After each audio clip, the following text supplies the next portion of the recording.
غربا غربا غربا غربا. The companions of the Prophet sallallahu alaihi wasallam, the tabi'een and the atba tabi'een, those men and women who were around, who surrounded, who supported, who followed, who listened, who obeyed, who loved, who sacrificed for the Messenger of Allah sallallahu alaihi wasallam, they were the strangers.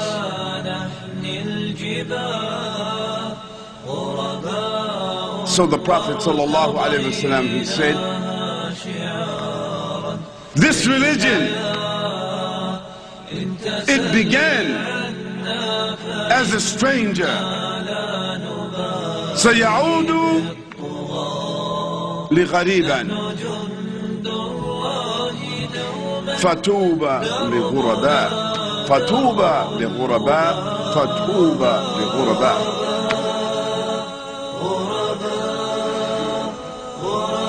The Messenger of Allah sallallahu alaihi wasallam, he said, this religion, this deen, in the beginning it came as a stranger, and it will return again as a stranger. So welcome, glad tidings to the strangers. We are the strangers. And when the Prophet ﷺ, who was well known to his people, he was known Al-Amin, Sadiq al-Masduq, sallallahu alayhi wa sallam. They knew he was Muhammad ibn Abdullah, and they knew he was Al-Amin, and they knew that he was truthful. But when Allah subhanahu wa ta'ala sent him as a prophet and a messenger and commissioned him with this Quran and ordered them to follow him and to listen to this word and to give up the idols and to obey Allah and to worship Allah subhanahu wa ta'ala, they thought he was saying something strange. And he said to them by their names, O Quraysh, you know me.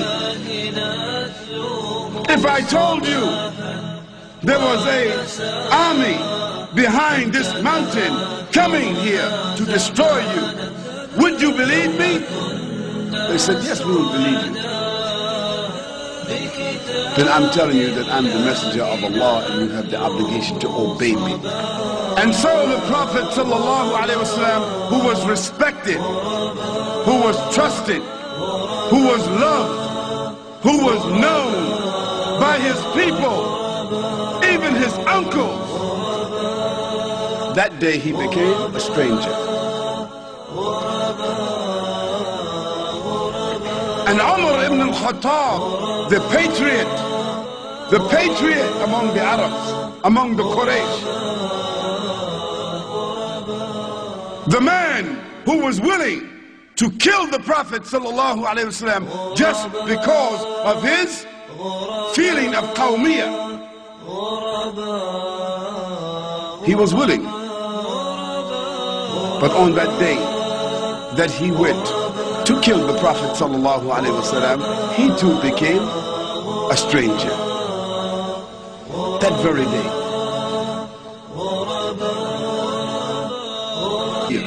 They said, what happened to Muhammad? A couple of months later, Muhammad, he got the full beard. Now Muhammad got a lihya. I said, Muhammad, what happened to you? You're looking like Osama bin Laden. You're looking like these Qaeda guys. What's going on with you, Muhammad? You could become extremist. Muhammad said, no, I did not become extremist, and I don't belong to any group like that. This is the sunnah of the Prophet sallallahu alaihi wasallam. And if you don't like it, I don't care. We must be willing to be strangers. And when we become strangers, it's going to affect our livelihood. It will cause people to misunderstand you. It will make you sometimes even doubt yourself. Why I lose my friends? How come my wife, she want a divorce? Because she's telling me I'm becoming extreme. Or, in the case of the sister, she doesn't cover herself.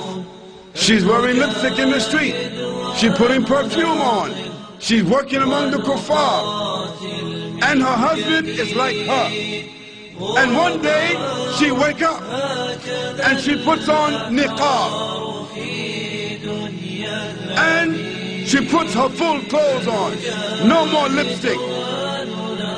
No more perfume. She doesn't talk to the men. She's not working anymore because she understands to keep her haya, to keep herself. She stays home and takes care of her home, and her husband says, what's happened to you? She says, yesterday I read an ayah in the Quran. I read the hadith from the Prophet ﷺ, and it made me cry to think about my religion, and I'm not doing that no more.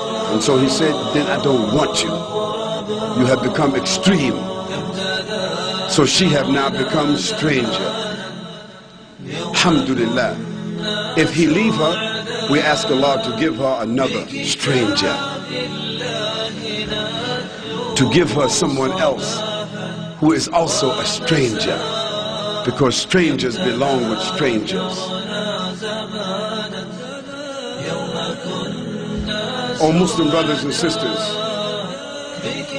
you and I, we should want to be strangers. We should want to be a part of the return of the strangers. And we should realize that no matter what the non-Muslims do, no matter what they try to do to blow out and extinguish the light of Allah subhanahu wa ta'ala by blowing with their mouths, meaning their television, their cinema, their newspapers, their books, their radio, whatever they do against Islam, the lies, the distortion, the misconception, whatever they do to try to wipe out Islam, they will never wipe Islam out, because Allah, yutimmu nurihi walau kariha al-kafirun. Allah will perfect His light, and He will perfect it through the strangers. We ask Allah subhanahu wa ta'ala that He make you and I of the strangers. We ask Allah subhanahu wa ta'ala that He give our sons and daughters love for the strangers. We ask Allah subhanahu wa ta'ala that our sons and daughters who have taken off their clothes and out in the Jahiliyyah world, who are selling drugs, who are in the clubs, who have went astray, we ask Allah they will come back to become strangers. We ask Allah subhanahu wa ta'ala that the Muslims who is in this masjid this evening, the men who are here in this masjid, that they will come back to this masjid, not tomorrow evening, but in the morning for the Fajr prayer, so they can pray with the strangers. Because when the Muslims in Palestine, when the Muslims in Afghanistan, when the Muslims in Somalia, when the Muslims in Shishan, when the Muslims in Egypt, when the Muslims in Morocco, when the Muslims in Algeria, when the Muslims wherever they are, when they come out and begin to pray in the masjid as strangers. But you should not ask for the reward of the strangers if you're not acting like the strangers.